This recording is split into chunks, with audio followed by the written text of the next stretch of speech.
आपण सर्वांनी पाहिलं असेल, आज राष्ट्रवादी कल्याण डोंबिवलीच्या वतीने मिलिंद एकबोटे या निष्कामी व्यक्तीच्या विरोधात आम्ही आंदोलन केलं। आंदोलनाचा खरा मुद्दा एक होता का प्रसिद्धीच्या हवासापोटी असे काही महाराष्ट्रातले लोक आहेत जे उठसूट जाऊन अजितदादांच्या बद्दल काही ना काहीतरी बोलून प्रसिद्धी झोकात येण्याचा प्रयत्न करत आहेत।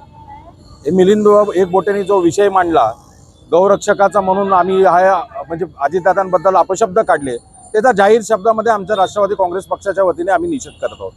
आणि त्याला एक खुलं आव्हान आहे का मिलिंद एकबोटेने भारतातले सर्व 14 जे मेजर बीफ एक्सपोर्ट कंपनीज आहेत त्यांचा पाहिजे तर आम्ही त्यांना ॲड्रेस देतो, त्यांची नावं देतो, त्यांनी ते बंद करावं आणि उगाचचं काहीतरी आपल्या आकलेचे तारे तोडत काहीतरी दादांच्या पत्री काहीतरी लोकांमध्ये संभ्रम अवस्था निर्माण करून आपले काही विचार मांडू नये। आणि असं केल्यास इथून पुढच्या काळामध्ये आम्ही सर्वच अशा लोकांना एक विनंती किंवा ते आव्हानही समजा, इथून पुढे जर कुणी दादांच्या बद्दल बोललं तर याच्यापेक्षा वेगळ्या प्रकारचं आंदोलन करण्याचं राष्ट्रवादी काँग्रेस पार्टी ताकद ठेवते आणि त्या प्रकारे त्यांना आम्ही करून दाखवून देऊ।